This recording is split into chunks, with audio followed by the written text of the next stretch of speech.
Okay, welcome everybody. Good evening.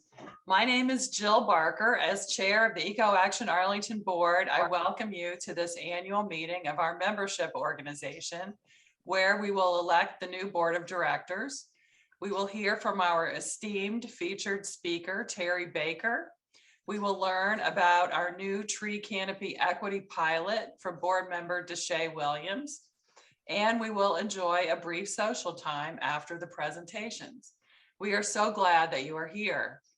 Before we begin the program, let us take a moment to remember that when we gather together to do the work of EcoAction Arlington, we do so upon the sacred traditional lands of the Nacotchtank, Anacostan, Massawomack, Susquehannock, Piscataway, and Pamunkey peoples.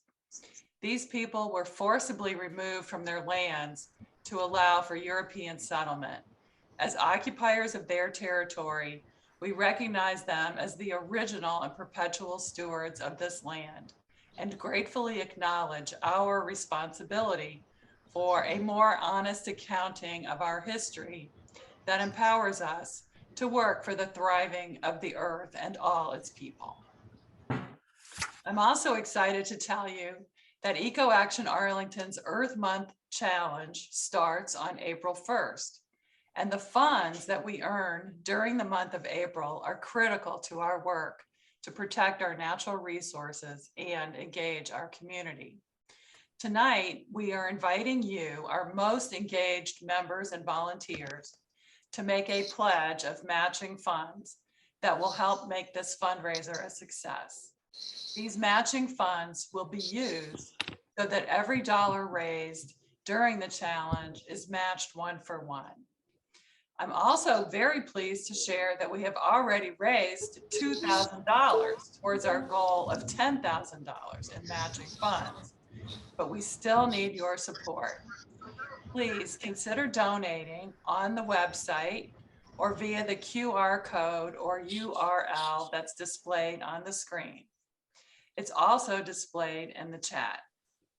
If you like, you can also just state your pledge in the chat. And if you do that, we might be able to announce your name later in the program if things work out that way.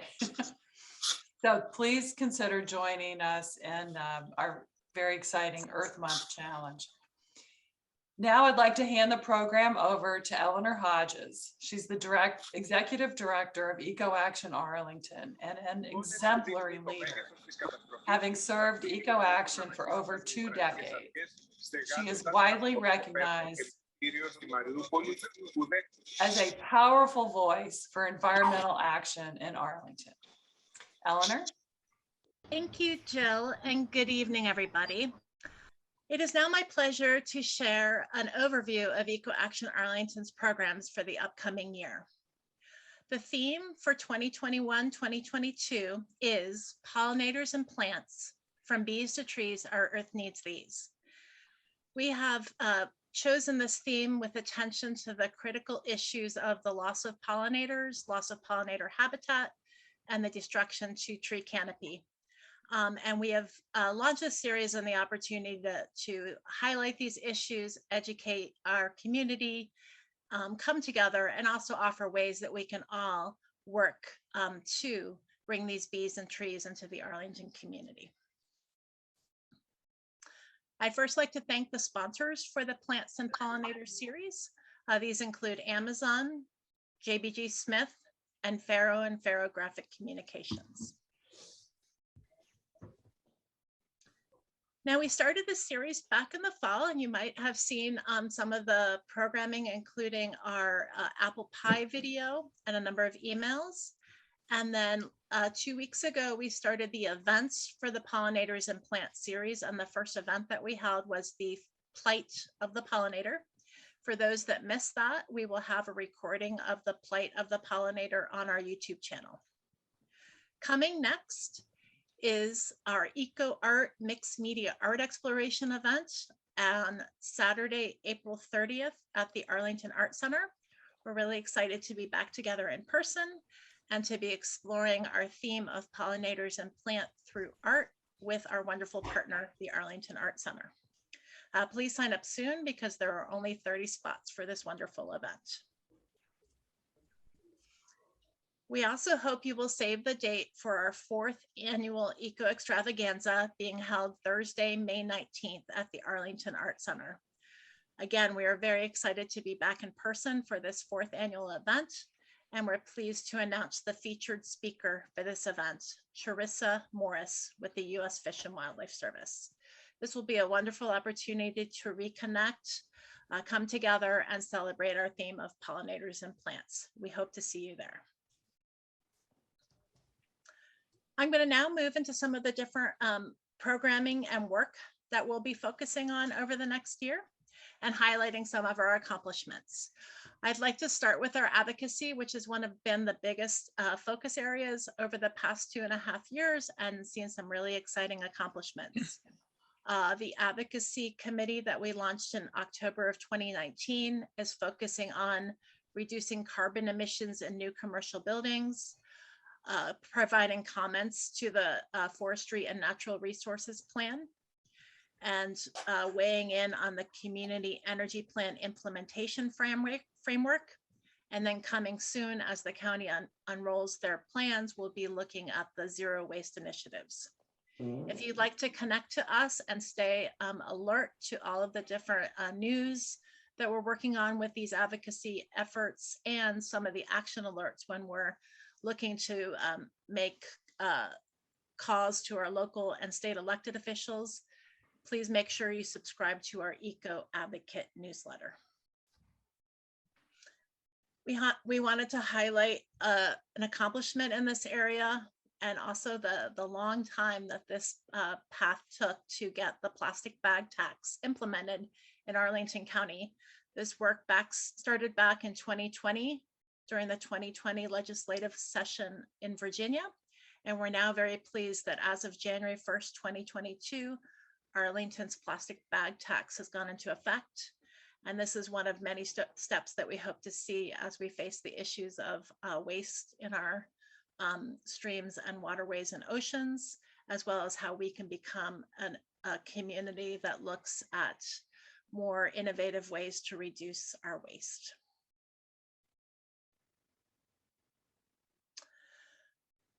I'm pleased to share that one of the initiatives that we announced last year has gone through a rebranding. So the Straw Free Arlington campaign is now Green Dining Arlington. This aligns with our work that will focus on our collaboration with local restaurants and eateries to look at issues beyond just single-use plastic straws and a wide variety of sustainability initiatives with our partners. Please check out our green restaurant database on our website, which has more than 100 restaurants, and you can learn all about their different sustainability practices. And we've highlighted our 14 restaurant partners listed here as the stellar examples in our community of sustainability practices and the reduction of single-use plastics.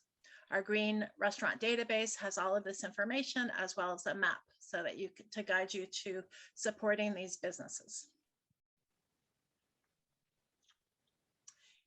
EcoAction Arlington has a commitment to diversity, equity, and inclusion. We formed a DEI committee in December of 2020, and I wanted to highlight some of the activities that our organization has been working on through the leadership of that committee. We have a justice and inclusion policy, which you can find on our website, which is guiding EcoAction Arlington in becoming actively anti-racist and creating a larger and more diverse community of people who treasure our mission to protect our natural resources and the work we need to do to preserve it. EcoAction Arlington has joined as an Arlington County DRE Together partner. And through that partnership, we have provided diversity training to our board and staff. We are also focusing on recruitment in all of our efforts, including our staff, board members, and committee members. And the DEI committee has been instrumental in nurturing the tree canopy equity pilot that you'll be hearing about later this evening. I'm now going to move into some of our volunteer programs, starting with our signature program, the Energy Masters program. Energy Masters is a volunteer training program, and through the commitment of our volunteers, we provide service to our community to improve the energy efficiency of local families. This program works in Arlington and Alexandria, and we are pleased to announce that through a new grant, we have expanded this program to serve not only affordable housing apartments, but to community and recovery residences throughout Northern Virginia. If you're interested in getting involved, the next cohort will be trained this fall for the 2022-2023 program. And throughout the community, we now have over 250 volunteers who've gone through this wonderful program.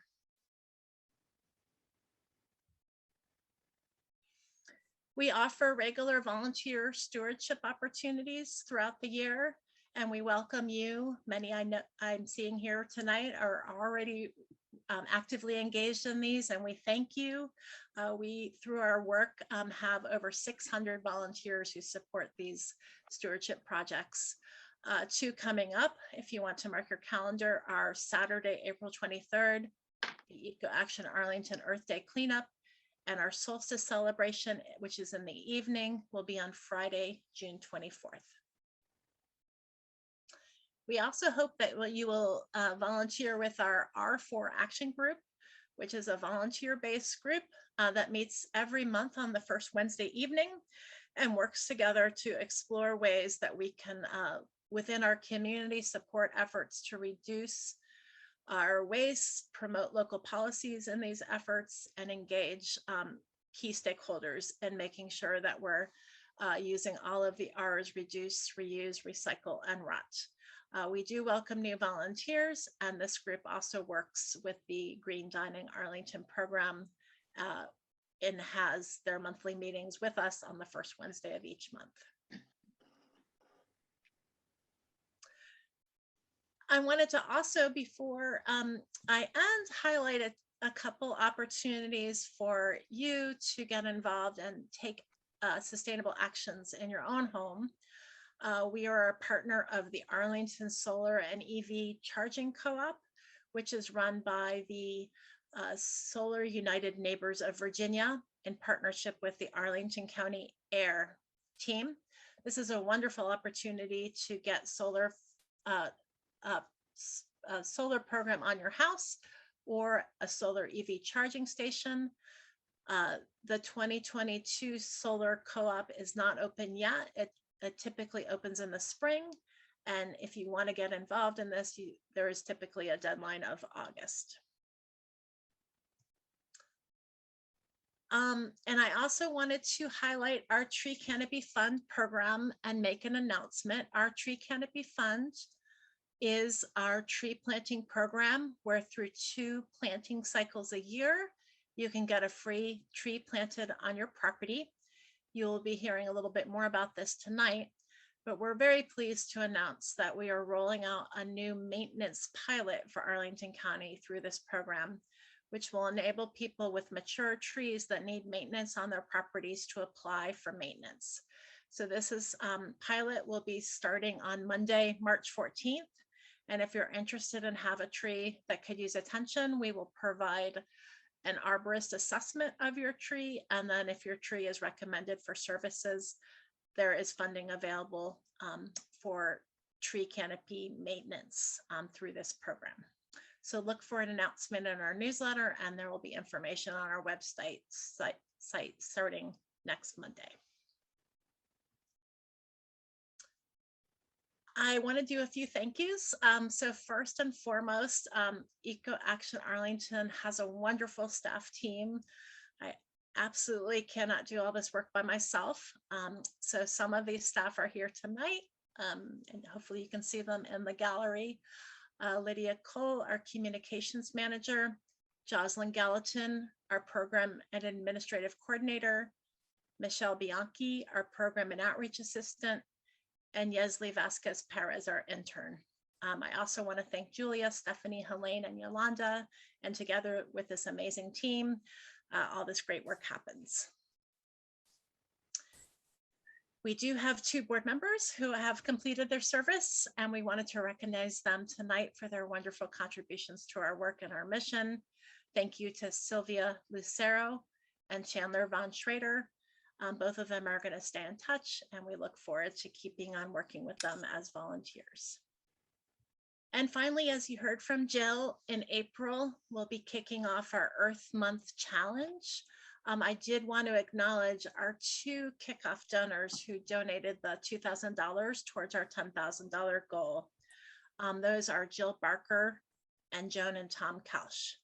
And please do, if you can, click on the link to support this match and our goal to raise $10,000 of matching funds for the Earth Month Challenge in April. I'm now pleased to turn the program over to Melody Mobley, who will be introducing our featured speaker. Thank you.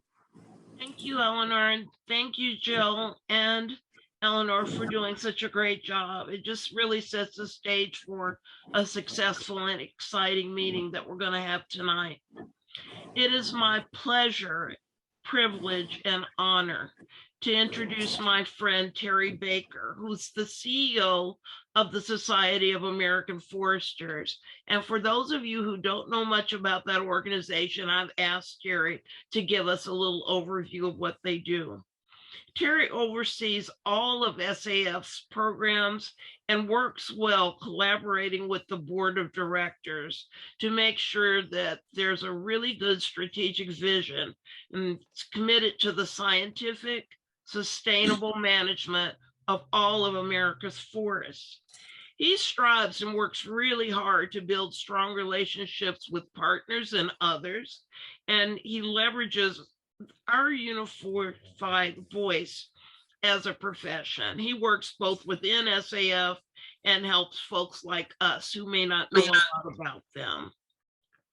Prior to his selection as SAF CEO in September of 2018, Terry served in various roles within the USDA, U.S. Department of Agriculture, Forest Service. He worked all over the country in various jobs, from working with wildland fire to being a regular, if you will, forester and administrator of over 1 million acres.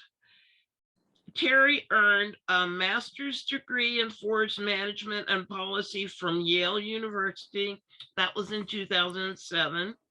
A bachelor's degree in forest resources and conservation at the University of Florida, and was honored by the university as one of their 40 under 40 alumni in 2019. He's also a graduate of Yale University. I don't have enough good things to say about you, Terry. It really is an honor for you to be here with us tonight, and I personally want to extend my thanks to you for being here. After Terry speaks, Mike Lowe from EcoAction Arlington is going to moderate the questions and answers. So be thinking of those as we go through, so I don't have to ask Terry my 20 questions I prepared for him. Thank you, Terry. Let's give him a virtual welcome. Thank you so much, Melody, for a very, very kind introduction. Thank you, everyone, for having me this evening. Very excited to have a chance to just share some of my experience and the knowledge that I've gained with all of you, and to most importantly, get some questions from you and hopefully be able to answer those. So I will share my screen in just a second so that we can get things going. All right. Hopefully my presentation's up.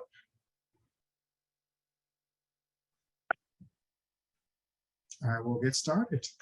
So jumping into our conversation and our presentation this evening, trees for all. The concept of what it is to manage a forest, to understand who my organization, the Society of American Foresters, and also foresters.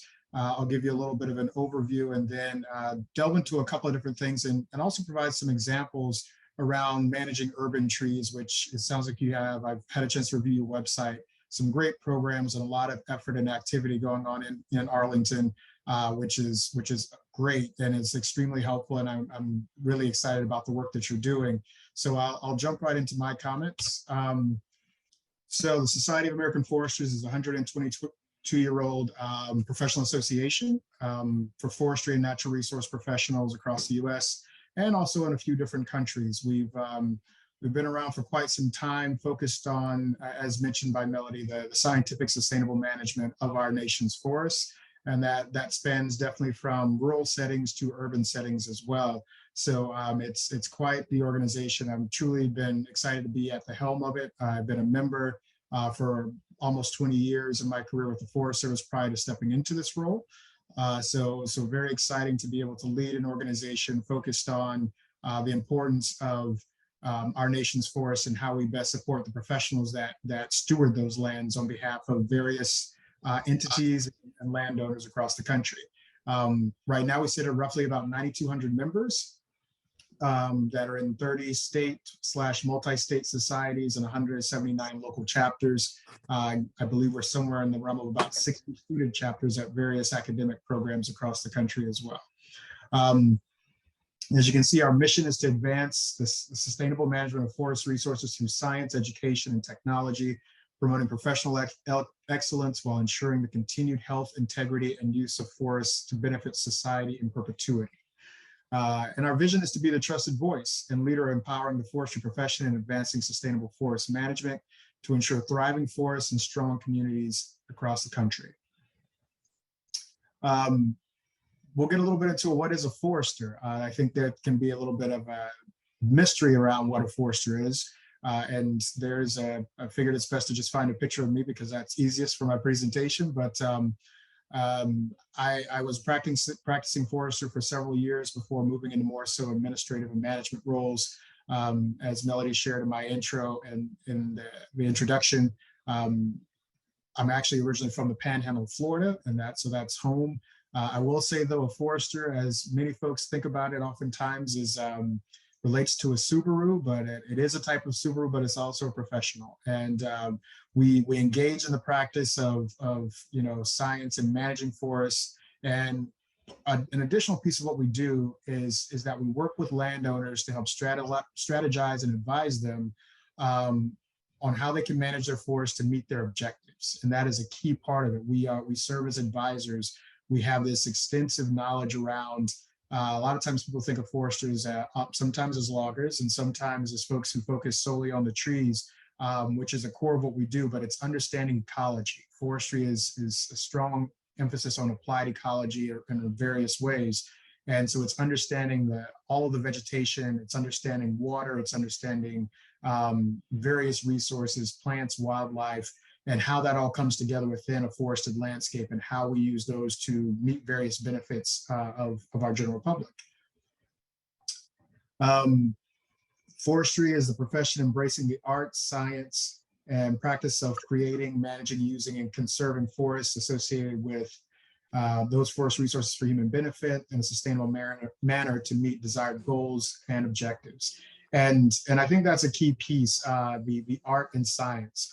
Oftentimes folks wonder about the art piece, but the art oftentimes that folks don't necessarily understand is it's people, more so than anything else. It's the reality that the nuance of what folks want personally, and in some cases professionally, come into play when you look at managing a forest and its importance and what its uses are, and most beneficial to an individual or to a group or also to a nation.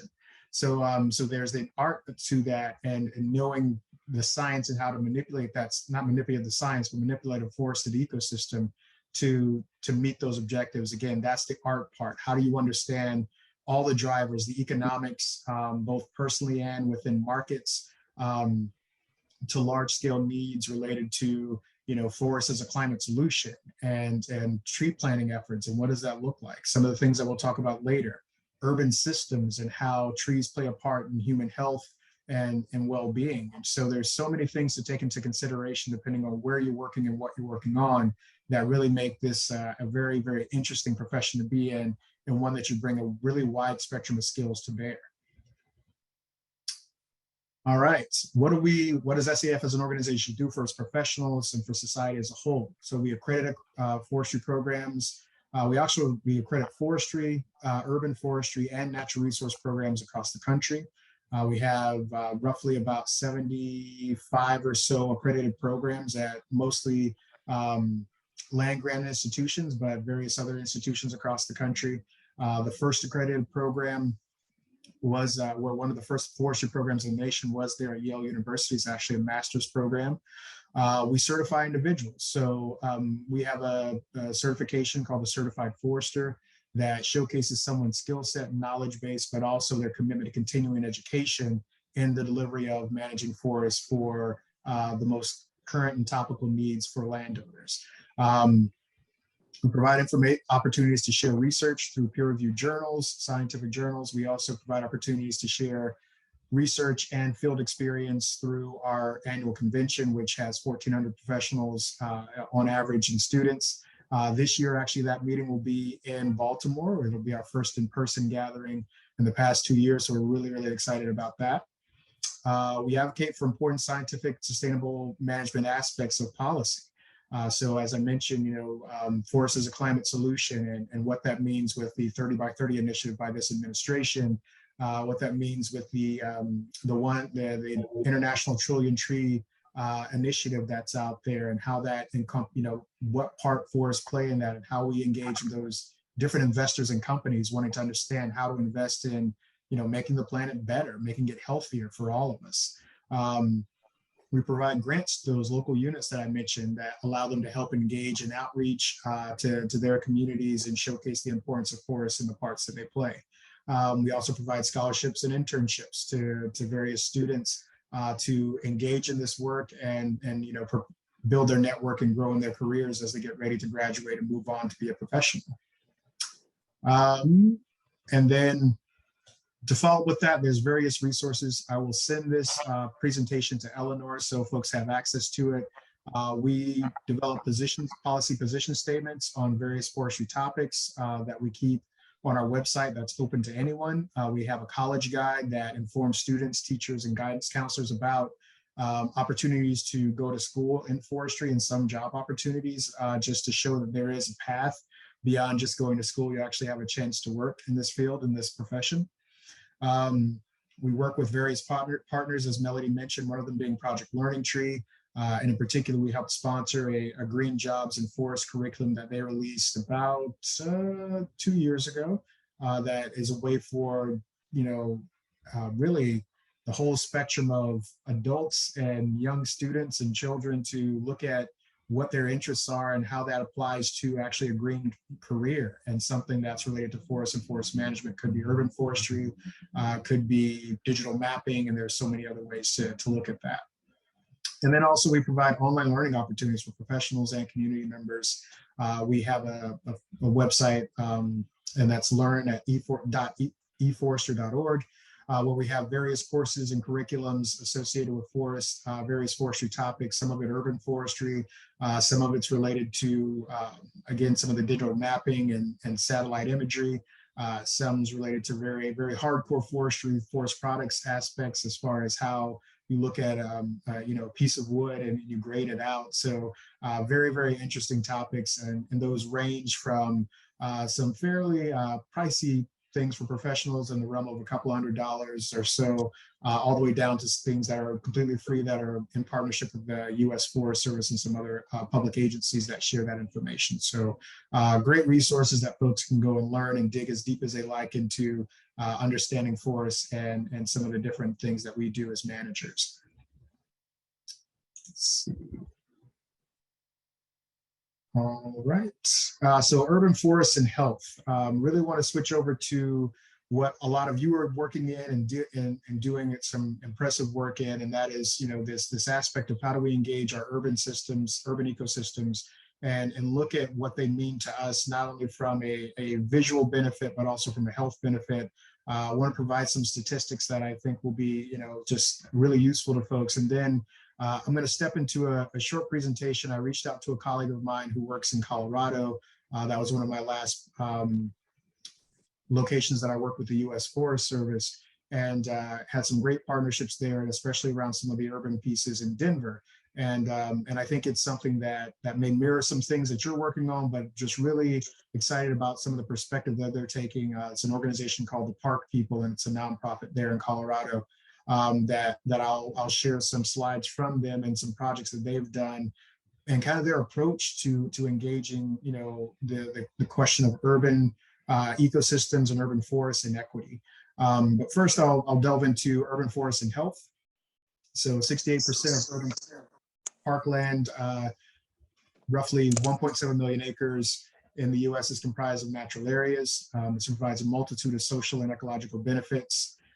Safe access to these urban areas is critical for city dwellers. Again, as we all spent way more time at home or in our basements than we expected over the past couple of years, being able to escape into various green spaces, especially in cities. And some folks I know who drove a little bit out of town and hiked in a new park every weekend. But as we have those pieces of getting back to some iteration of what we called normal before the pandemic, again, these green spaces are so critical. And obviously, if an individual or a family has a lower income level, their ability to escape to some of those parks that are 2 to 3 hours away or 5 hours away across the country is something that's a big challenge. And so their ability to access areas within urban spaces is so critical and so important for their well-being and their chance to experience nature in some cases. And that's a matter of perspective that oftentimes I had conversations with colleagues about. Working in the Forest Service and working in mostly rural areas, we had large intact pieces of forested area that wasn't everyone's experience. There were some people who, that park in Denver or that park in Eugene, Oregon, or Portland, Oregon, that was what they knew as forest. And that's a big perspective shift for somebody who grows up in mostly rural areas or spends a lot of time working in those areas. Obviously, one of the urban forests are one of the most effective ways to reduce heat island effect and moderate rising temperatures. As we know, we have a changing climate and the challenges that come along with that. Obviously, one of the most significant changes has to do with, increases in temperatures, changes with that increase in temperature. It impacts us in different ways: hotter summers, more hotter and longer summers, more rain in some instances where you would have had snow, more ice. So just various things that we've been experiencing that continue to contribute from a changing climate and a warming climate. And then there's one of those things that's a very practical impact. It can reduce the need for air conditioning by 30%.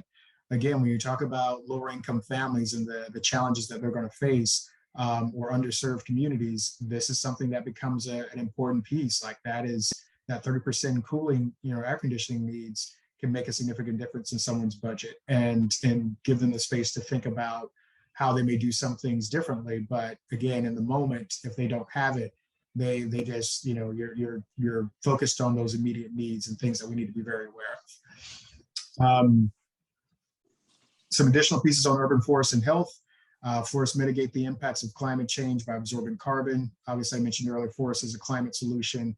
More and more engagement around this issue, not only by local communities and municipalities, but also by national and international businesses and their investment and their push to be, climate neutral or climate negative and fairly short turnaround times to try to reduce the impact that they're having on the environment, or at least offset that impact. And various organizations that are now getting into what's being referred to as carbon exchanges for landowners, related to how folks can interact with these businesses and the funds they want to develop and invest in reducing climate impacts. So it's becoming a more and more significant part of what we talk about and what we do, and a lot of legislation that is around that, and how can we just be better and do better in this work. Okay. Urban forest and equity, 3 really key points here. As I mentioned earlier, forests are often the only place urban residents can access nature, and the distribution of these forested areas are so important. And I think that, and as this mentions, the opportunity to better understand that distribution is really critical going forward. And this work requires funding. Great conversation that you just had earlier about the ability to fundraise to help support various efforts to plant more trees in Arlington County. This is part of reality, and that folks are where are you going to invest your dollars? Are you going to invest it in, paying a mortgage or paying rent, or planting trees? So that piece about really what are the things that are impacting folks, and what are ways that they can be supported to be engaged in this work and see the value in this work, is something to be continuously thoughtful about. And obviously, the world in the field of urban forest management, more job training, more career paths, more inclusive decision making with underserved communities is critical. And that's something a little bit, to an extent, that my organization does, as I mentioned, accredit urban forestry academic programs, but also partner with the International Society of Arboriculture on various projects and the work that they do in managing trees within an urban ecosystem, and how we all work together to try to make this better. All right. Let's see. So the park people in Denver, some quick information as I go through this next few slides. Let's reduce that size a little bit. 2.2 million trees, $122 million in community benefits annually. Obviously, we know the various benefits and information associated with our urban ecosystems. This is kind of just a summary slide associated with that. These next two slides are really, really critical, and that is, you have a chance to see where the tree canopy is associated with different aspects and communities within Denver. This may be an interesting project, if it already hasn't been done in Arlington, that you may consider. And you see that greater than 25% tree canopy in these various communities. And you see the lighter colors. As it gets lighter, obviously that's a lower tree canopy. And what this correlates to is really fascinating and really important, because you get into this slide and it shows the actual average household income in those communities. So you see in most cases, you see the larger dollar signs, which equate to households in excess of $200,000 a year, in the very dark green, heavily forested area, heavy tree canopy area, compared to some of these communities that are lighter green, which means they have very little tree canopy and they have fairly low household income. You see some others, which means there's some work that can be done in all facets and all phases, but that's one of those pieces about the inequity that can be truly challenging within an urban space and access for communities. Some of those things that we know, but it's always interesting to see, there's those differences. You can take a handheld, weather vane, and it says that, basically you have 10 to 13 degrees difference in the average temperature just being in a shaded area versus an unshaded area. And again, this is Colorado, but these are some of the things that you get a chance to look at and think about in the grand scheme of things strategically. They have this really interesting model at the park people as they look at how they're going to go forward related to their various projects and efforts, engaging their communities around this important work of urban forestry, urban community forestry. And I think I really wanted to bring this to all of you, because I think it's something that helps really structure the work and structure the conversation. And the most important piece of this is like this is a little bit of a continuum in the sense of how a lot of organizations kind of build over time, but it's not that if you get to block scale projects that you've made it, and that you don't do plug-in volunteer projects. It really is looking at your community, looking at your volunteer base, looking at your partners and investors, and being thoughtful about a plan and strategy on how you achieve the things you want to achieve as a community to meet various objectives. So really quick, and some of these hopefully will seem familiar to some of the projects you've been working on and some of the projects you do there in Arlington. And that is, plug-in volunteer projects, the ability and the opportunity to have a project that you can you invite people out. There's something to be done. You get it done, and you feel good about yourself. You've done something, and you can go home and feel good about it, and you've met an objective. And there's nothing wrong with that. There's an important piece of just having something that folks can get out and do meaningful work that is really, really important. So for Denver, it's Mile High Tree Champions. project where folks get to come out and plant trees. Large scale tree distribution is the next category. Denver digs trees, some of the projects that you're talking about as far as planting efforts, where they give out, significant number of trees for folks to be able to plant in their yards and start to receive some of those benefits of having forest in their space. And even if it's just a forest of one, it's still important to have those trees there and have the positive impacts from them. And then you have a neighborhood scale project where you may really look at an entire neighborhood and say, what is it that we're trying to do? What is the meaningful work here beyond, planting trees in individual yards, like looking at it as a holistic project to say that we want to reduce the overall temperature, or we want to increase the amount of canopy in that particular neighborhood, or reduce the temperature in that neighborhood. And so the opportunity to really start to do that in a more broad-based planning, looking at larger partners and more significant investment to do something like that. And so I think that's important, because then you look at kind of the scale of what it takes. It's a bit more of an investment, especially up front when you start planning with partners and what that looks like. You outreach to folks in the community. You have an application process. You have the planning prep. You get the material in, and you really kind of focus your volunteer plannings in a specific area to meet that broader objective. And I think the important piece, and this is something that is a core piece of forest management, even in an urban system, and that is the monitoring. And someone mentioned maintenance earlier, that having grants to do maintenance on larger trees or older trees. Maintenance and stewardship. What are we achieving the objectives that we set out to achieve, versus being able to go forward and yes, put in the effort and get something done. But then if we're concentrating the effort in a particular neighborhood for a reason, in hopes of meeting an objective. So then we need to monitor that and look at what other things we need to do to follow that up.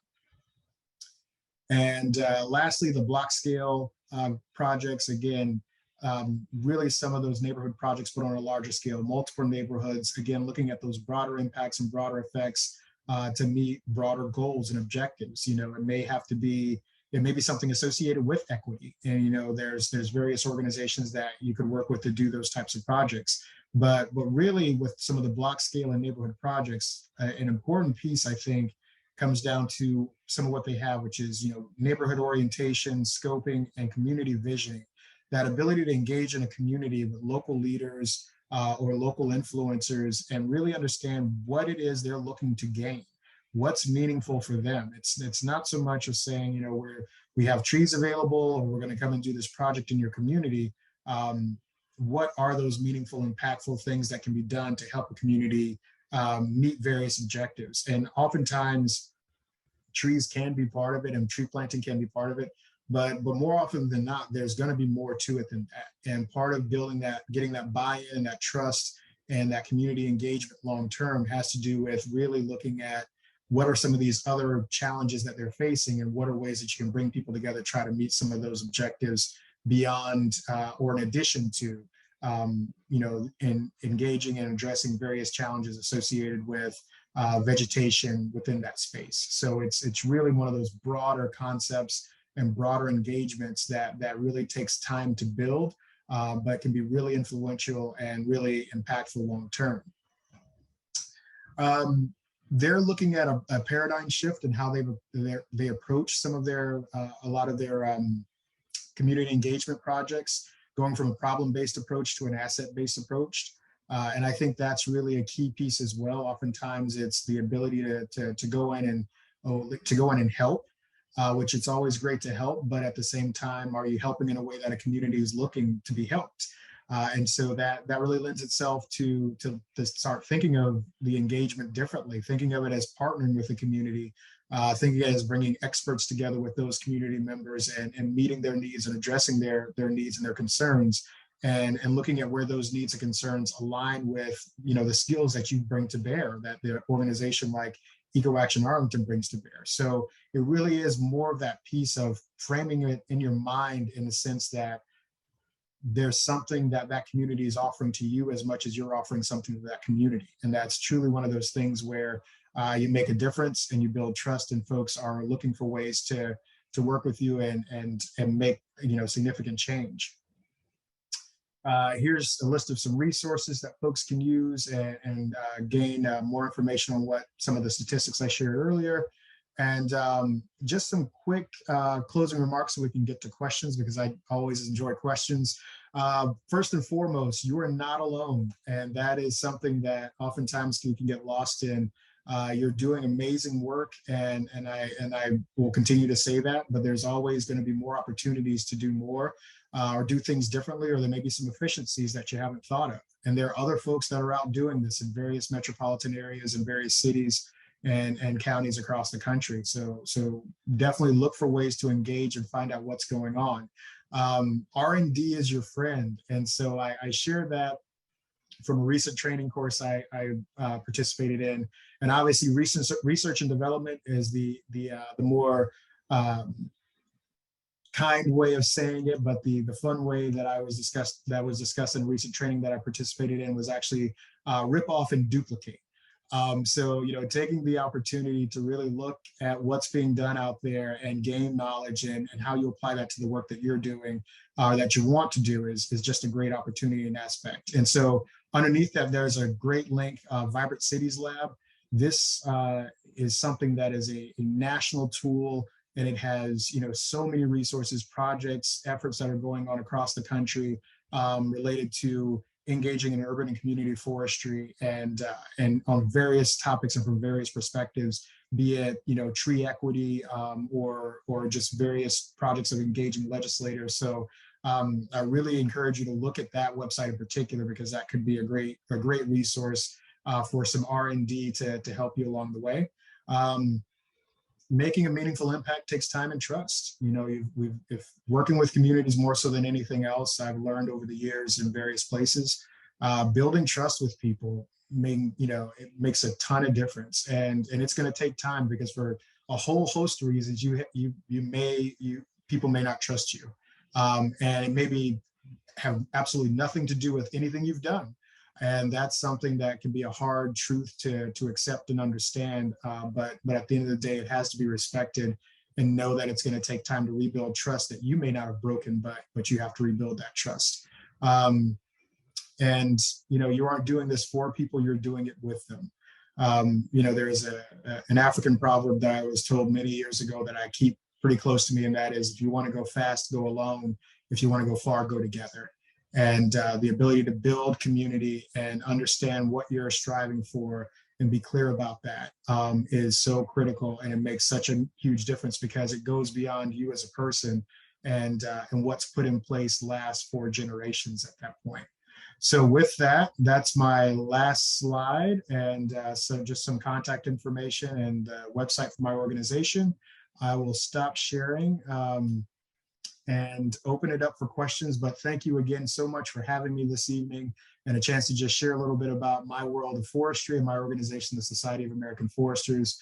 And I'll say it again, thank you so much for the work that you're doing around urban and community forests there in Arlington. So we'll go from here for some questions. Wonderful, Terry. Thank you so much for that thought-provoking, information providing, and just study and excellence that you shared with us.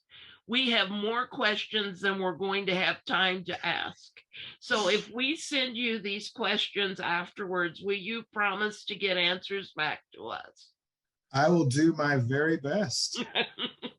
We may do it on a phone call. I'll just call you when I'll make an appointment and ask you the questions, and just write down your answers as you tell me. Thank you again very much. So now Mike Lowe is going to take over and process and engage us in lots of great questions and answers. Thank you. Thank you very much, Melody. And Terry, thank you so much.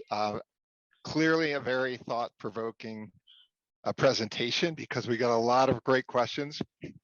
As Melody mentioned, maybe more time than we have time for. So if you can keep each of your answers, if you can keep each one to a one-word answer, that would be great. Gotcha. And we'll try to yes.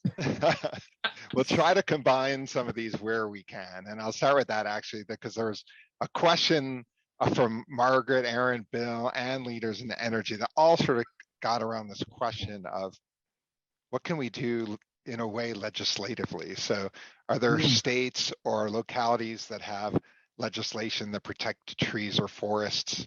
Is there a template that we could use for Virginia?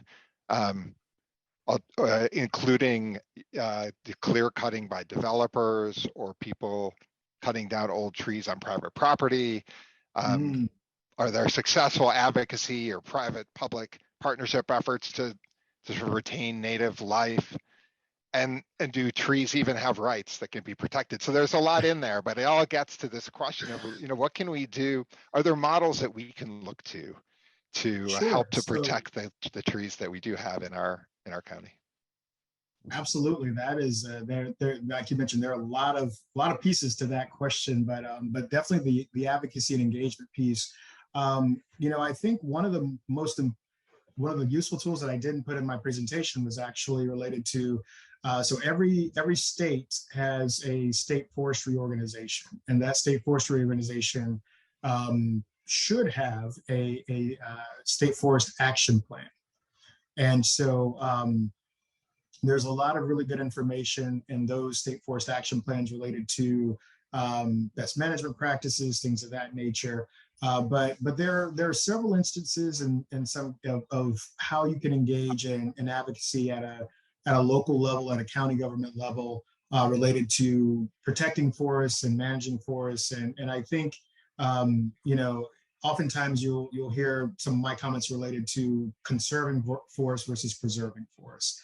And that's a key intentional phrasing piece that I want to share with all of you, because the concept of conserving a forest gives you space to preserve it, but it also gives you space to take actions that are needed. And the reason I bring that up is there's definitely some examples, I'll say in particular in the Western U.S. that where communities, are very concerned about trees and put in some very stringent guidelines related to how trees can, what can be done with a tree on a property. And the unfortunate reality is those types of ordinances and being so restrictive, they're related to some of the large wildfires that we've seen and how they impacted homes, because there wasn't the ability to, trim branches. And some of these are a bit extreme, but that piece that I would share with you as far as engaging in policy and advocacy is really, educate yourselves, engage some professionals around what it is you're actually trying to do. In certain ways, yes, trees have rights, and sometimes, like pets, they seem sometimes to have more rights than people. So it can be an interesting conversation, but I think the advice I would really give is really be thoughtful about what you're trying to achieve and engage professionals to understand how that dynamic's going to work within the ecosystem you're looking at, even an urban ecosystem, when looking to engage in policy and advocacy or working with local lawmakers, because that you can be counterproductive, I guess, unfortunately, if you put something in place that's extremely restrictive, that then based off of an experience that you may have had, but then it's applied in a very broad way. And that can be really, really challenging in the grand scheme of things and have unintended consequences. So that'd be my answer to that. And I'll stop talking because I know I don't have a ton of time. You exceeded one word, but that's okay. That's true. Maybe two. So we had a number of questions on sort of the threats to trees. So I want to ask, Margaret asked about the impact of light pollution on trees. So in an area like ours where we have a lot of light pollution, are you familiar if there is an impact on that to the health of the trees? I don't know if there's been much of any research on that. And the only thing that would really come to mind as far as tree physiology is concerned with having a lot of light pollution would be, and this will be a bit of a stretch, so definitely don't quote me on it, but it would be something to the effect of, trees and photosynthesis and transpiring and losing water during the day. There may be some of those triggers by having continued light, that a tree may continue to photosynthesize, but it wouldn't because of temperature. So there's a lot of things physiologically that would come into play that I don't necessarily think there'd be a lot of impact to trees and vegetation per se around light pollution. obviously to wildlife, there's definitely been studies on that, and there's, can be extensive impacts depending on the species. But for the most part, for trees, I don't think that, trees in particular, I don't think there'd be much of an impact from light pollution, but sounds like a study someone may need to partake in at some point. Okay, so another threat is invasives. And Josephina asked about situation in parks and forestry areas and whether that the native plantings are being, asphyxiated by invasives, and your thoughts about that situation. Invasives are always a challenge, and a growing challenge that is something that has been. I look at invasives in two types of ways. One is, it seems like from the vein of the question that you mentioned will be invasives related to vegetative invasives.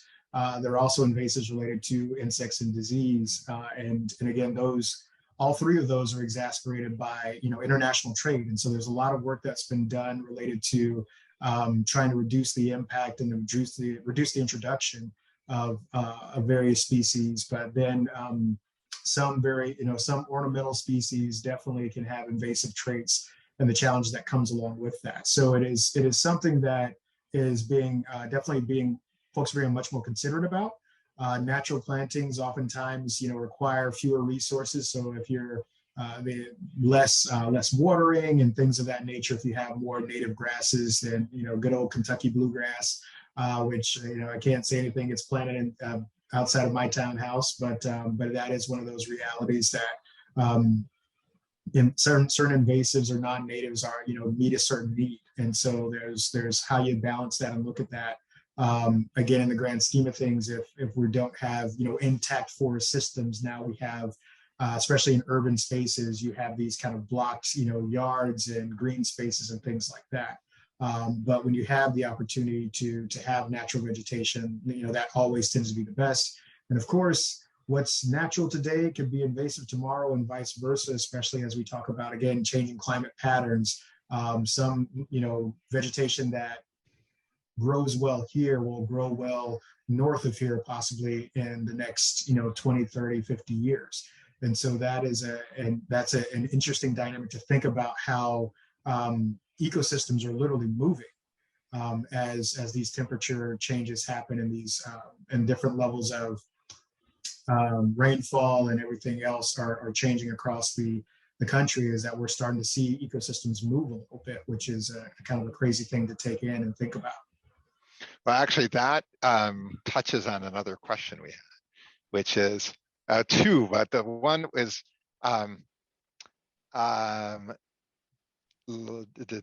so Jackie asked about just what you're saying, that climate change is making trees walk north. And so Jackie interested in that effect. Yes, so it's something that folks are just now really delving into and digging into and thinking about, I think more significantly. And one of the ways, actually, there's a public data set that folks have access to, a program within the USDA Forest Service called Forest Inventory and Analysis. There's a set of plots across the entire nation where they go in and take data points and collect tree and vegetation data on a regular basis. And with that data set, you can see over time, because this has been going on for, Melody may know better than me, well over 50 years that they've been collecting these data points. And so the ability to look at literally how systems are moving, if there's a grassy area that now has more trees in it, if there's a forested area that has fewer trees in it, through these data points, you can start to see how ecosystems are shifting and changing. But absolutely, that is something that I know as forest managers, especially with these discussions about, planting 1 trillion trees and, massive reforestation efforts after wildfires and other natural disasters, forest managers are having these discussions, especially with nursery managers and seedling providers, about what should we be planting? What is this forest composed of in the next 50 to 100 years compared to what it's been for the last 100 that we have detailed data and information on. and the understanding that that's shifting, that the species composition is going to be different, because the length of summers, the amount of snowfall, the amount of rainfall, these things are all shifting and changing. And so certain species thrive in those in those different conditions. And so where does that, like you said, where do those trees walk to be able to be as prominent as they can be compared to where they are now, where they're able to take advantage of the resources that are in place. It seems like as the climate is changing, much of the impact could be felt by our older, larger trees that Yes. were born, for lack of a better term, that a long time ago. And Barbara asked about the trees in that trees in this area suffer now from the hotter weather and are dry, and they're also maybe threatened by vines that suck water out of the system that I think do better now in this new environment. So any thoughts on what you do about that? Because replacing an old tree with a new one obviously takes a big, generates a potential release of carbon and takes a carbon consumer out of the system. So this is a fun subject. This will probably be, if I've said anything unpopular, this will probably be one of the most unpopular things I say this evening. And that is, at the end of the day, like all living things, trees die. And I say that because as a tree grows and, consumes resources, gets older, gets bigger, and all these things, like it's growing as we grow as people and we age, and unfortunately, part of life is death. And so as we look at forests and getting older and the impacts of a changing climate, hotter, drier summers, all these different things, changes in precipitation levels and types, that's definitely those are outside factors that are impacting all of our, a tree's health, just like, a great recent example of how COVID impacted some people's health. And so, understanding that and what can we do and how are we going to be thoughtful about that, I think is really critical. The other piece about forests and trees, in particular related to carbon, is that, forests, be they in urban or rural settings, are renewable. The ability to plant a new tree or plant multiple trees where one may fall over, one may die, or one may be cut down because of, various reasons. The ability to reforest an area and bring various trees back to that area, and also part of that renewable cycle is the fact that there's forest products. So it may not be a complete carbon loss if you have the opportunity to take that old tree and make it into a piece of furniture, or make it into dimensional lumber to build a house or to build a deck or a shed or something of that nature. And so there's that piece of really looking at forests in that cyclical way that help benefit society as a whole, both as a standing tree, providing shade and oxygen and all of those benefits, as well as a stored product that, meets various needs that we have as human beings related to having, a home and having a deck or a porch or a bookshelf or an amazing table that we can enjoy, and know that there's also a benefit to nature in that, and that tree was replanted or multiple trees were replanted to bring back that benefit. Trees absorb carbon when they're growing at their fastest rates. Once they're really old, once they're in their older, stages of their life cycle, they're in a maintenance mode. And so the fastest growth rates are early on and through quite a bit of their maturity. So there's also a little bit of that dynamic, that there is the ability to equate quite a bit of carbon sequestration to early forests and their benefits, and equating that to older forests and older trees. So it really is, there's a lot of dynamics, and kind of like I mentioned, there's no one size fits all. I wish there were a silver bullet to make it really easy for us, but forestry is one of the more complex things I've learned about in my life and my career, and that's what makes it fun, trying to figure out how do you marry all these different variables to help people get to where they want to be. So Terry, you mentioned the trillion trees, and we had a question from Jocelyn about your thoughts about that proposition that planting 1 trillion trees would have an impact on climate change. So any thoughts about that? Oh boy, goodness. Oh, that's right. This is being recorded. I better be careful. No, no. The the trillion tree effort. So my organization has pledged to the trillion tree effort, and we pledged for a few different reasons. One was I think there's a few things that come into play. One is that it's brought more attention to our forests, which is something that is important to our organization. One of the other reasons that we engaged, because I had members who were like, why are we doing this? They're just talking about planting trees. We're about, forest management as a whole.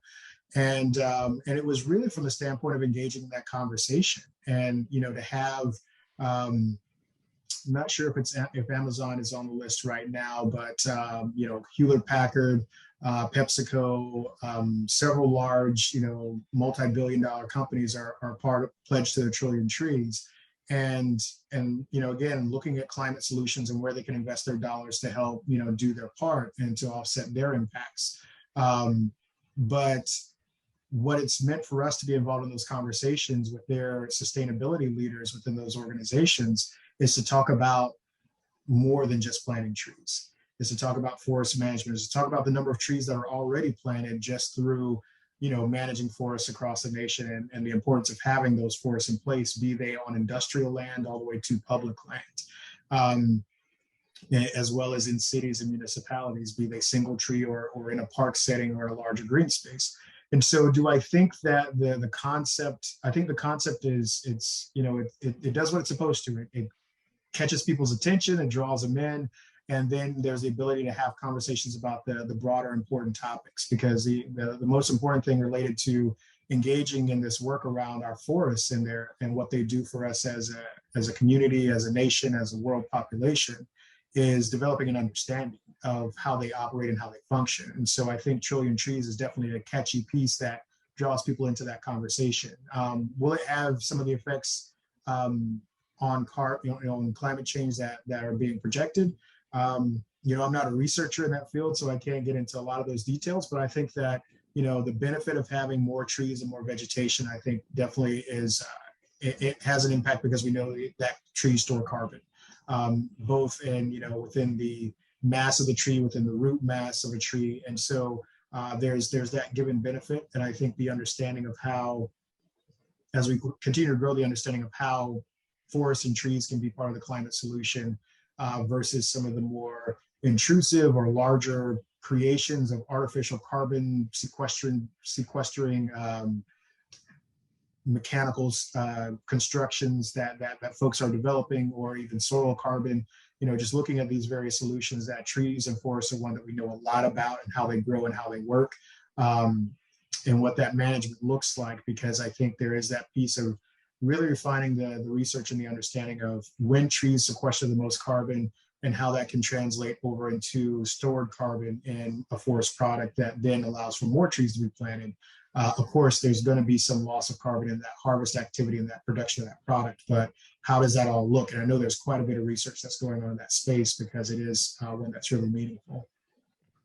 On the flip side of planting all those trees, we know there's a lot of tree destruction, and so Leaders in Energy asked about your thoughts on the recent news about the Amazon and potentially reaching a critical tipping point with regard to sort of loss of the Amazon. I think the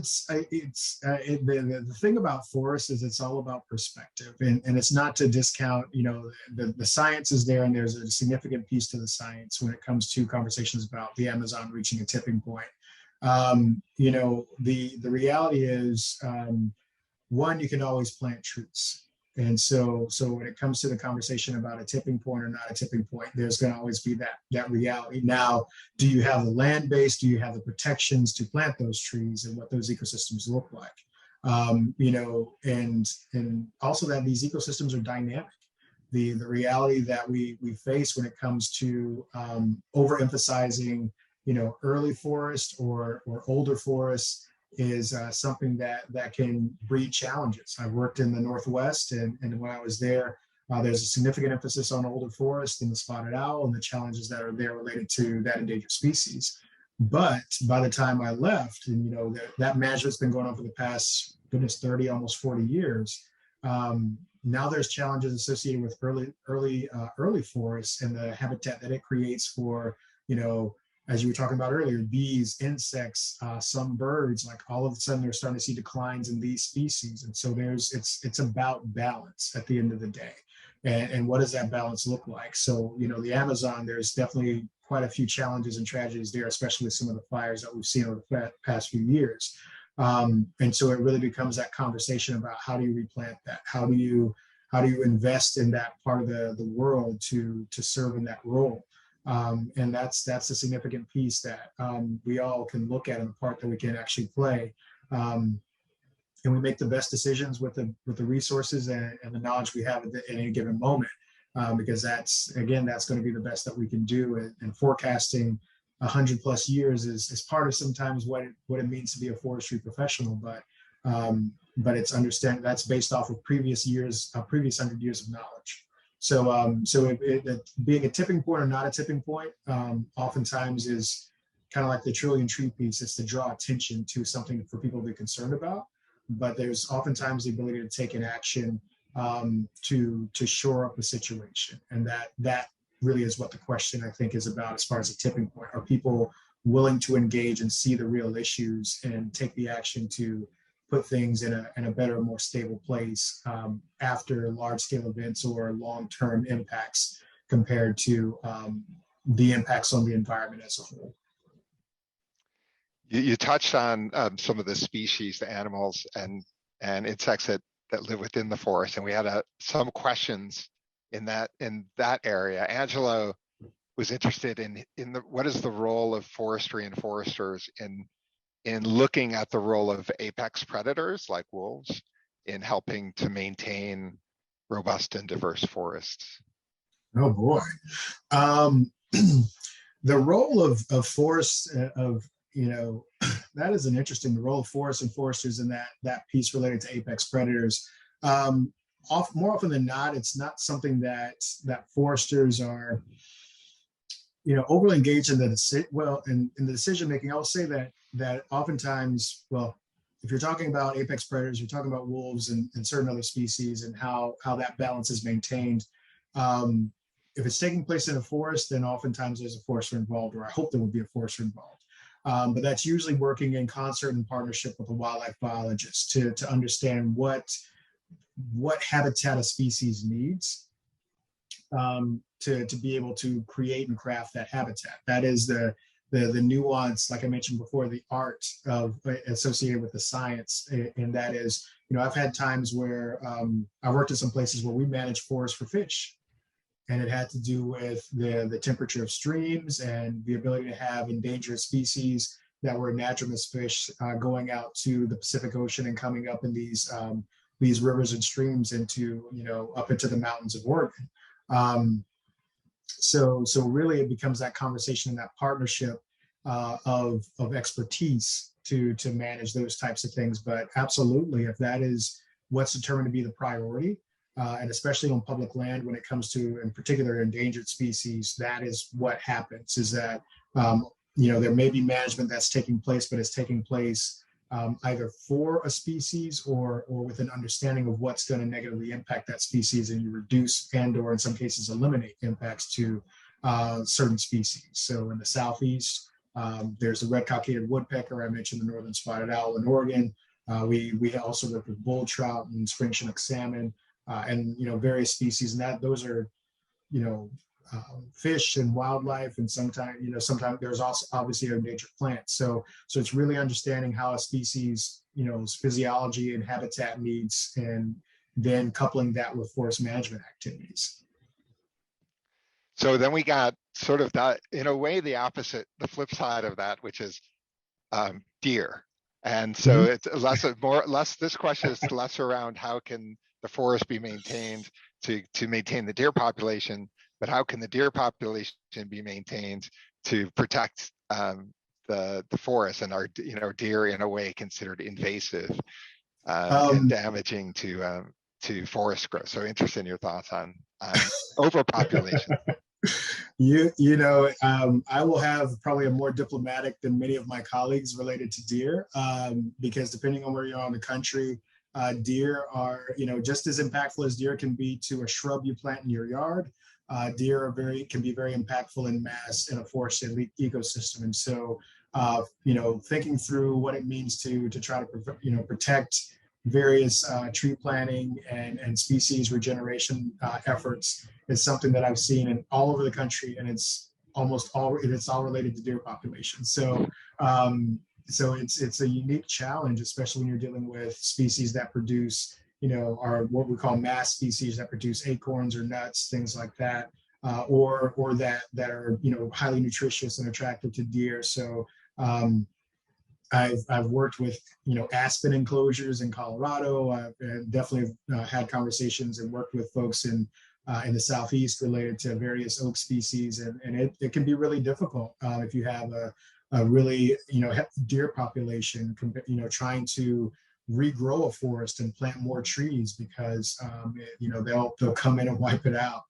So it is something that there's a nuance there, and again, it's that question. It's about balance. So as you mentioned, apex predators, as you think about hunting leases and hunting licenses and tags for various species, these things all come into play. And obviously, when it comes to hunting, you're not going to do that in and around a community. So then you have a limitation. And deer are very smart. I've seen, during hunting season, I've seen deer descend on a small town in western and eastern Washington. So, the greatest picture ever was walking into driving through town and seeing a deer using the crosswalk. So it's some of those interesting and nuanced things that you see, but it really comes back to that concept of what is balance and how do you strike it based on what your priorities are and what your goals are for a particular place. So yeah, deer, and that, like I said, that's the diplomatic answer. Some of my colleagues would have some very strong words about deer and their impacts, especially in the Northeast. I think we have time for one more quick one, but I wanted to ask this. Melody asked about people of color working in forestry, and that we don't have enough, especially at the USDA Forest Service. So any thoughts on from you about how we can change that and how we can grow the diversity within the Forest Service? Sure. I was part of the diversity of the Forest Service, and I guess I was part of the diversity that left the Forest Service. And there's a lot that agency is, I think, trying to work through, and when it comes to its identity and its image and how it moves forward as an organization. And I think that this concept of what a more diverse Forest Service looks like is really a key one. And I'll share with all of you something that I shared with folks when I worked with the Forest Service, and when there were discussions about diversity. And it was that you're not trying to diversify the Forest Service, you're trying to diversify rural America, because that's where the bulk of the entry-level jobs are. And so that can be its own significant challenge for an agency, because oftentimes within an organization, you're looking at being more diverse from the standpoint of what you have control over. So the culture of your organization, how employees treat each other, what is accepted and what's not acceptable. And that's great, and it can be very significant. But the reality is what happens when folks are not working. If you're I'll use myself as an example. I was from the Panhandle of Florida. That's where my family was. Fairly diverse part of the country in the sense of the number of African Americans. And I moved to Medford, Oregon, at the age of like 27 and 26 or 27. And so very little diversity, very few opportunities to get food that I was accustomed to get, to have, hair care products or just all these different things. Like there was this whole piece of just being unfamiliar. And that's something that folks have to be more and more conscious of when it comes to trying to diversify an organization and what it means, especially if you're literally sending people to remote parts of the country where you will meet people who've never seen a person of color before. So there's a whole dynamic when it comes to that, but ultimately it gets back to some of the slides I shared earlier, which is it's about building trust. It's about engaging communities that aren't normally engaged. It's about showcasing to people that there's not only a right, but a responsibility to this work and for all of us. And that you not only can do this work, but you can do well at this work. You can have a career that you get to do meaningful things. I often tell students that one of the best benefits of working in forestry and natural resources is that we get paid to go places people pay to go. And it really is an amazing aspect of what we do. So there are a lot of nuances that come with trying to diversify this profession, which is something my organization focuses on, as well as the Forest Service trying to diversify that agency. And it really has to do with culture, and it has to do with how we treat people. And it also has to do with how we reach beyond the folks that we already know. And so there's opportunity there. It's just the willingness and to be intentional about doing that work, just like the urban and community forestry work that you're all doing. So that would be my answer to that question. Great. Well, thank you very much, Terry. Thank you for all those great answers. Thank you to everyone for your great questions. Sorry we couldn't get to all of them, but they were a lot of great questions. I'm now going to turn it over to our next speaker, who is EcoAction Arlington board member, Eric Lawrence. Good evening, everyone. I just want to thank you all again for being here tonight and pause for a second just to acknowledge and thank a few special guests that are joining us. We actually have a couple Arlington County board members currently with us. Takis Karantanis and Barbara Cannon are currently in the audience. And Matt DiFerrante was actually joining us earlier tonight. And of course, we'll be hearing from Arlington County Board Chair Katie Crystal later in the program. So just want to acknowledge and thank you all for being here. With that, as if you were here at the top of the program, Jill reminded everyone that we are kicking off our EcoAction Arlington Earth Month Challenge this month. It officially takes place from April 1st to the 30th with the goal of raising $20,000. And we really hope that you, support this fundraiser in one of a few ways. Number one, you can donate now to the matching funds we're raising, as Jill mentioned at the start of the program. And the deadline for contributing matching funds is actually March 31st. And our goal is to raise $10,000. Number two, for those of you that are on social media and specifically Facebook, we'd ask that you consider starting a fundraiser to benefit EcoAction Arlington during the month of April. It's a great way to raise funds and to leverage your network, across the community to do some good. And finally, you can donate online during the Earth Month Challenge between April 1st and April 30th, as mentioned. You have the QR code on the screen right now, as well as the URL that we've created for the fundraiser. And again, we thank you in advance for your consideration and appreciate every dollar raised in this effort. With that, I want to pass it over to our next speaker, who's going to be fellow EcoAction Arlington board member, Deshae Williams. Thank you, Eric. Good evening, everyone. What a great event we have going tonight. My name is Deshae Williams. I'm a 16-year resident of the Halls Hill Highview Park neighborhood in Arlington, Virginia. When I moved to Arlington, I noticed that there was a significant lack of tree coverage in Highview Park. I did research to find out where there were any available tree programs that might remedy this. I found the Tree Canopy Fund program offered by EcoAction Arlington. The Tree Canopy Fund provides free tree planting by professional contractors on private properties throughout Arlington. I thought to myself, what a great program. I also thought, why don't I do a group application for the Highview Park neighborhood? That way we could increase the tree cover throughout the community. So with the help of EcoAction Arlington, several neighbors, and many volunteer tree stewards, we were able to plant over 103 trees in Highview Park in over 3 years, in 2008, 2009, and 2011. Last year, I met EcoAction Board Chair Jill Barker, and we really hit it off. Jill recruited me to the EcoAction Arlington Board, where I now serve as secretary and on the Diversity, Equity, and Inclusion Committee, our DEI committee. Let me go ahead and turn on my presentation, and then we can start to discuss some of our tree equity pilot program that we have going on.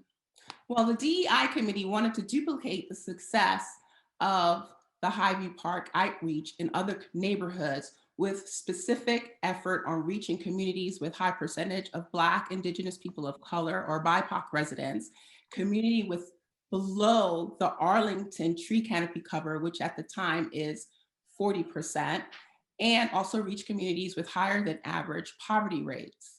One of our DEI's current focuses is to conduct a tree equity pilot program to address exactly this. The following presentation covers the tree equity pilot program's outreach and results during EcoAction's last 2 planting cycles. So the goal of the tree equity pilot events were to host events that promote the tree canopy fund while educating and building community in order to secure planting sites. So Terry's presentation is a perfect segue into my presentation this evening. The spring 2021 tree pilot equity events were held in Highview Park, Aurora Highlands, and the Gates of Boston apartment community.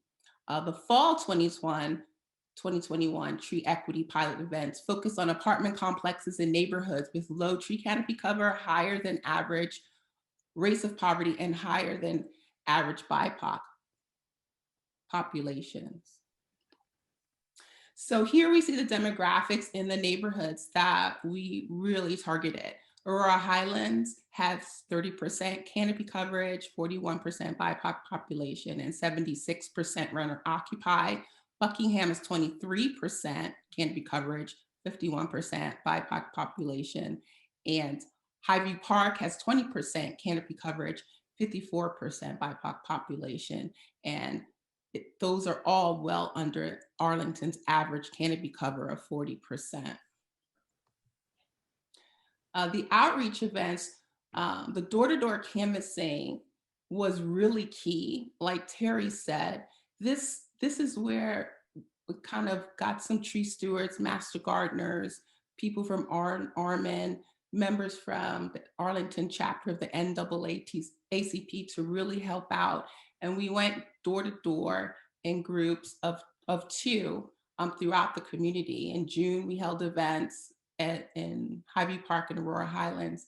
And it's really important, like Terry said, to not just talk about the tree canopy fund and all the benefits with the hope of planting trees, but it was really good to hear what our neighbors had to say, what things really, what was really impacting them to most, because it's really, believe it or not, it's really hard to give away a free tree. And you really have to really engage with neighbors to figure out why that is, how we could help them and do that better. One neighbor just going door to door, he had a tree fall, a very mature tree fall in his home. And I remember that it came down and it was a silver maple. And just listen to his concern. He didn't want to plant a larger tree because of that fear of damage to his property. So just talking to him and learning about that, I began to understand that, okay, we can help you with that. You know, that was a silver maple. The root system is very shallow, and we have tree stewards and all kind of experts that can help you pick the right tree for your location to help kind of mitigate some of that fear and some of those problems that come along with, planting a tree. Part of the door-to-door canvassing really was important in developing rapport and building trust. The garden parties we held were also in June in Highview Park and Aurora Highlands. We had a good opportunity to have everyone come together at my home in the garden. The tree stewards and master gardeners and all the volunteers were on hand in the garden. They had an opportunity to see available trees that were on the list, to talk about the trees, leave the party, go back to their home, select trees for their location, and then come back to the party. So the goals of these events were twofold. They're very simple goals. One was to have fun. We had lots of drinks and snacks. And two was to get some trees planted and really help our neighbors out. So from this outreach, we were able to submit 44 tree canopy fund applications. We submitted 15 applications for Highview Park, 12 applications for Aurora Highlands, and 17 between the Highview Park and Buckingham neighborhood apartment complexes. So what we learned from looking at the time that we spent in doing the outreach is that it takes us about 18 minutes per apartment complex to produce one tree application in apartment complexes, and 4 hours to get an application submitted for a single family home. This information is very valuable for us going forward as we try to scale this program into other neighborhoods, because it gives us a good idea of what kind of volunteer support we need, as well as if we were to staff this position, what kind of time it takes and what kind of outcomes we can expect. So we looked at this information in particular and helping us in moving forward with the program. So in the fall, we totally focused on just apartment complexes with the help of some volunteer statisticians and different area experts. We identified 20 apartment complexes that really reached the key criteria that we were looking for, with having low tree canopy coverage, high BIPOC population, and higher than average poverty rates. We had 12 volunteers that helped out with this effort, and each volunteer took on about 2 to 3 properties, different apartment complexes, and reaching out to those property managers and residents. So from that outreach, we were able to secure 35 applications. We did 16 at the Fields of Arlington, 5 at the Gates of Boston, and 17 throughout the Aurora Highlands area. All of these results are only possible through collaboration and help from our partners. We had so many people come out, ARMN, NAACP tree stewards, master gardeners, a lot of community members, EcoAction Arlington staff, our board volunteers. So we really are very thankful to everyone. There's so many people not even included on the slide, but we definitely are very grateful for all of the participation that we did get throughout the pilot. So the next steps, we want to continue to do our outreach in different neighborhoods throughout our Arlington. We're currently in the process of targeting about 9 neighborhoods or so that we really want to continue to conduct this outreach and launch the Tree Canopy Equity Program, again, with a focus on the communities with most need. So here's a picture of the Highview Park neighborhood. This is an apartment complex just down the street from my home in Arlington. In 2008 and 2021, it's kind of a before and after. Like Terry mentioned, we have these areas that have lower tree canopy coverage get a really significant heat island impact effect just on these houses with less tree cover. And in 2021, you can see the shade that is provided through this, the tree planting. And actually, these residents just don't get the benefits of the shade on the next slide, you can see that these trees really provide a change to their quality of life. You see the little tree swing down on the bottom right. These residents are engaged outside in the fall, spring, and summer. You see the young families and young children just come out and really just enjoying the space. They've planted herbs. We actually planted 7 trees on this property that you can't really see off to the side. And we really worked with the property manager there. It wasn't just about planting the trees and the shade. They also had standing water on the property. So those are things that just engaging with the property manager and the residents that we learned, we were able to plant trees there to kind of mitigate some of the standing water that they had on that property. So there's so many benefits, and just seeing, this property, this is why I do this work. This is kind of what makes my heart sing. So ways you can help, we're always looking for volunteers to do outreach, some of the canvassing and hosting events. It doesn't have to be just garden parties, whatever's relevant for that community at that time. We're looking to plant in places of worship, more apartment complexes, condos, schools. So please contact EcoAction Arlington staff at volunteer@ecoactionarlington.org if you're interested in supporting this initiative. So that is the end of my presentation. I'm glad to have the opportunity to speak to our members this evening and everyone. We'll move on with our program. I'm very pleased to welcome up next the chair of Arlington Board, Ms. Katie Crystal. Ms. Crystal has been a wonderful supporter of our work, and we thank her for joining us this evening to speak with our members. Thank you so much, Deshay. And you are a hard act to follow. That was incredibly inspiring. Certainly really giving life to the idea that Trees for All really does mean all.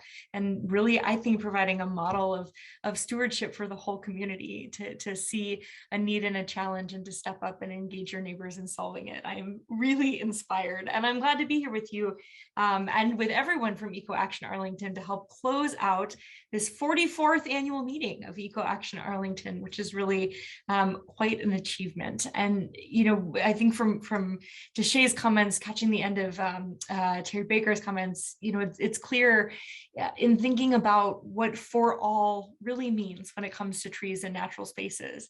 And we know, especially as the pandemic has proven that natural and green spaces aren't just beneficial for our physical health, they also are really important and restorative for our mental health. And actually, some national research that we consulted when the county did our public spaces master plan update a couple years ago really demonstrates this connection. It's demonstrated in this research that mental health is correlated with residential distance from parks, and those who live closest to park reap the greatest mental health benefits. And that's certainly true for trees as well. So it is absolutely the case that access to these types of benefits shouldn't just be reserved for the wealthiest Arlingtonians or Arlingtonians who happen to live in certain neighborhoods. And as our community continues to grow, my colleagues and I care a lot about preserving access and inclusion when it comes to natural spaces. We think about our site plans, our more dense urban development. I loved Deshay's measure of how long it takes to convince someone of a tree planting in multifamily development versus single family. And we know that's where the population growth is coming in Arlington. And so with each new site plan, we are committed and prioritizing the maximization of green space and tree planting and minimizing canopy loss. And we are now, of course, as many of you know, starting to consider land use reforms that are trying to unwind the exclusionary policies that are baked into our zoning ordinance and create more equitable and integrated neighborhoods, and thinking about tree preservation as we seek to do that, so that as we hopefully achieve more integrated neighborhoods, we do so in a way that maintains the tree canopy and preserves what is special about that access to nature is so critical. And of course, as with racial equity, there are so many ways to incorporate environmentalism into our daily lives, but the biggest impact is probably always going to come from institutions making systemic changes. We as an institution, as government, could not do that without the partnership of EcoAction Arlington and the many constructive, impassioned residents that it represents. You help us design and implement policies that reflect our values when it comes to environmentalism and the value of trees and access to nature for everyone, for all. So thank you so much for having me. Congratulations on another successful year. 44 is nothing to sneeze at, and I hope to be joining you next year for your 45th annual meeting. Great. Well, thank you so very much, Katie. We're thrilled to have you. And Deshay, I think we're going to turn it back over to you. We have a wonderful video that we'd like to share. Yes, thank you, Eleanor. The upcoming video gives us some information about the Tree Canopy Fund. We also have a lot of background in this video from some of the garden parties that we hosted last spring. And we also feature insight from a Tree Canopy Fund tree recipient.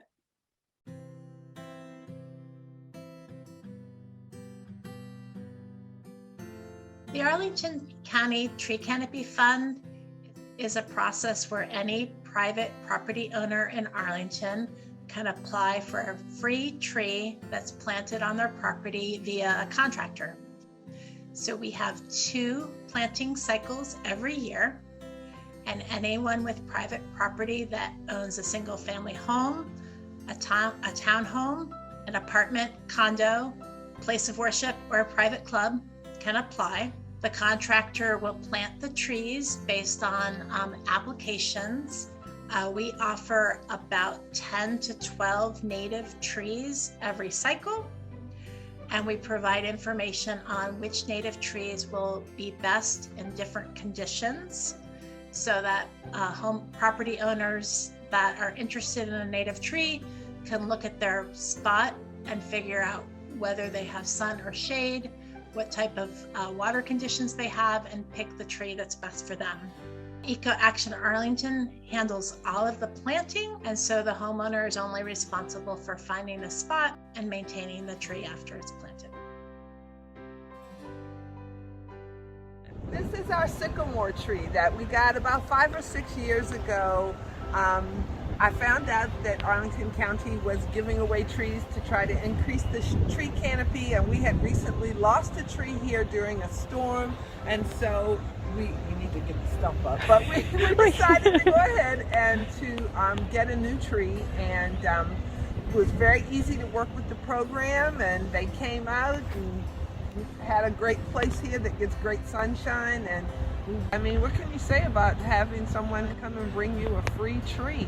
And in addition, it creates a great place for, I mean, I see all kinds of wonderful birds. We had like an early cardinal out here this morning, and they really like this tree. It helps with bringing additional nature to your home, and it gives you shade.